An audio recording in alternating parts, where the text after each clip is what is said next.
रही है? तो समाचार देने वालों ने कहा ईटिंग के विषय में। मीटिंग काहे की हो रही है?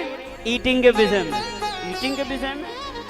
हाँ भैया, बराती पूरे नाराज हैं और विचार भी कर रहे हैं कि जब दूल्हा को देख करके दुल्हन की माँ का ये हाल है, और जब दुल्हन देखेगी तब उनका क्या हाल होगा? घाटा किसी का नहीं होगा, हमें भूखा लौटना पड़ेगा। इसलिए विवाह बाद में पहले भोजन कराओ। आप जानते हो, इस विवाह से पहले विवाह होता था, भांवरी पड़ती थी, इसके बाद बारातियों की पंगत होती थी। राम जी का भी जब विवाह हुआ तो पहले भांवरी पड़ी और इसके बाद में पंगत हुई। आप अभी सुनेंगे कथा में, राम कथा में। और इधर ये बाराती रूठ गए, नहीं बाद में विवाह होगा, पहले भोजन कराओ भाई हमको। और जरा गौर से सुनिएगा, जब ये बात पहुंची घरातियों के पास तो घरातियों ने कहा चलो एक काम करो, पहले भोजन ही करा दो, बाद में फिर विवाह होता रहेगा। ठीक भी है, फुर्सत से। अब भैया बारातियों को बुलाया गया, आ जाओ बारातियों। अब जैसी बाराती सब आए और पंगत में बैठे तो जो सयाने लोग थे ना, अब जरा चार्ज हो गए। सयाने लोगों ने कहा देखो भाई बड़ी गड़बड़ी हो रही, अब कोई गड़बड़ी नहीं होना चाहिए, जल्दी परोसो और जल्दी से इनको खिलाओ पिलाओ, ताकि जो है ये थोड़ा सा वॉल्यूम बढ़ा दो हमारे, जल्दी से इन्हें खिलाओ पिलाओ ताकि जल्दी से विवाह हो जाए। अब पंगत पड़ी तो लड़कों ने मनिया महाराज बाल्टी ली, किसी ने साग की, किसी ने दाल की, किसी ने कुछ की, और लेकर के सबसे पहले बोले भाई पत्तल परोसो। अब पत्तल लेकर के जो लड़का गया, पहली पंक्ति में पहले बाराती को देख करके और देख रहा है, खड़ा है, पत्तल नहीं डाल रहा ना आगे बढ़ रहा। तो सयाने व्यक्ति ने कहा बाबरे खड़ा क्यों है, पत्तल तो परोस। तो उसने कहा बड़ी सयाने बन तू, इधर आ, क्यों क्या हुआ? सो बोले पत्तल में डालूं तो डालूं कहां, और पत्तल डालने से फायदा क्या है? बोले क्यों? बोले बाराती ऐसा बैठा है कि इसके मुख ही नहीं है, को मुखहीन। तो जब मुंह ही नहीं है तो ये खाएगा कैसे? पत्तल डालने से फायदा क्या है? दोनों बात कर रहे थे, इतने में उसी बाराती के बीच से आवाज आई, इससे तुम्हें क्या मतलब? अरे उसने कहा भैया झंझट में मत पर, तू पत्तल डाल, ये उसकी सुविधा है, क्या करेगा कैसा नहीं करेगा, तू तो पत्तल डाल और आगे बढ़। अब उसने एक को पत्तल डाला, पर जैसी दूसरे बाराती के सामने गया तो वहां भी देख रहा है और पत्तल नहीं डाल रहा। सयाने ने कहा मूर्ख, जब से खड़ा हो जाता है पत्तल नहीं डालता। उसने कहा एक बार और आ जाओ। क्या बात है? बोली समझ में नहीं आ रहा, ये जो व्यक्ति बैठा है इसके चार मुंह हैं, तो पत्तल पूरब डालूं कि पश्चिम डालूं कि उत्तर डालूं कि दक्षिण डालूं? सज्जन ने कहा देख भाई बार बार बातों में मत उलझा, तू तो एक एक बाराती के हिसाब से एक एक पत्तल डालता जा, और दोने डाल करके आगे की परोस कर, ज्यादा झंझट में मत पड़। और जैसी पत्तल और दोना डाल करके और गए सब्जी की बाल्टी लेने, तो यहाँ आए तो पत्तल दोना ही नहीं था। एक ने घराती ने बाराती से पूछा कि क्यों भैया पत्तल दोना कहाँ गए? तो ऊपर को मुंह उठा के बाराती बोला बड़े अच्छे थे, बहुत स्वादिष्ट थे। अरे स्वादिष्ट थे क्या मतलब? हाँ बढ़िया लगे, और दो चार ले आओ। अरे राम राम, शोर मच गया पूरे गांव में, बिन्ने तो पत्तल ही दोना साफ कर दिए, अब कैसे मैं भोजन दूं? नारद जी के बात पहुंची बीच में, महाराज आपने ये क्या कर दिया?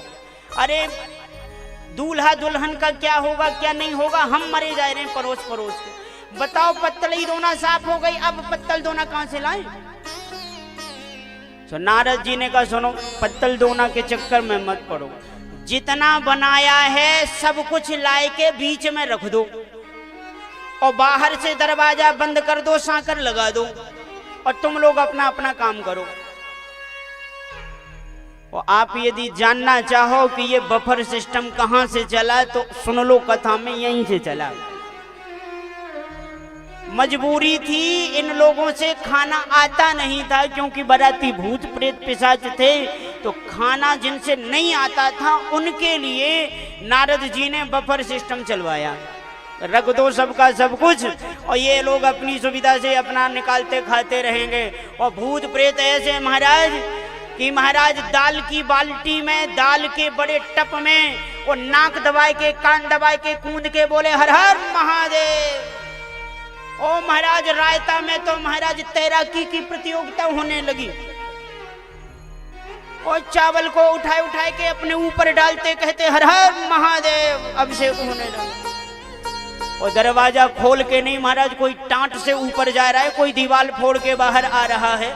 भोले बाबा ने कहा ऐसा भोजन कभी देखा?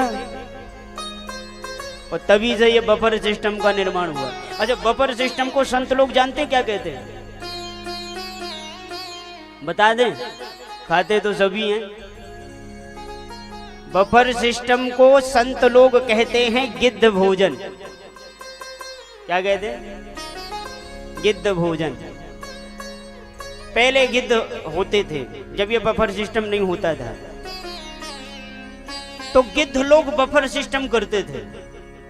कोई मुर्दा मर जाता, कोई जानवर मर जाता, वो बीच में धरा रहता और चारों तरफ से वो आए आए के और अपनी सुविधा से कोई कान नोचता, कोई नाक नोचता और ऐसे करता। वो आज महाराज अब जानते गिद्ध क्यों नहीं है? आपने गिद्ध देखा क्या? अब नहीं मिलते देखने को। क्यों नहीं मिलते जानते? क्योंकि हम लोग बफर सिस्टम में उनका उपयोग करने लगे हैं, तो बोले छोड़ो, अब ये हमारी सुविधा दूसरे लोग यूज कर रहे हैं, अब हमें नहीं जाना संसार में। बोलो वृंदावन बिहारी लाल की जय हो।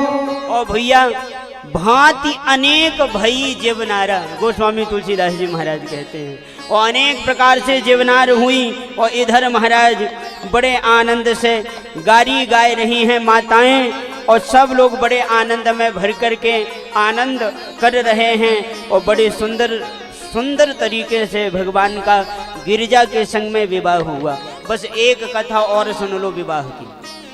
जब विवाह हो जाता है तो नाउन का नेंग लगता है ना, नाई का। नाउन आई नेंग लेने के लिए, और एक संत श्री बिंदु जी महाराज बड़ी सुंदर वर्णन करते हैं, और वो कहते हैं आई खवासन स्वाभिमान लिए डोली डोली, बोली दूल्हा जो पान यह चबाइए, हो गयो विवाह बर बधू ही पाई बिमल, अब रस रीत सो नेग मेरो दिवाइए। हिंदी में है, समझ में तो आ रहा होगा आप सबको। विवाह हो गया, अब हमारा नेग हमको दिलवाइए। भोले बाबा ने कहा क्या नेग चाहिए आपको? बोले हाँ। तो भोले बाबा ने क्या किया?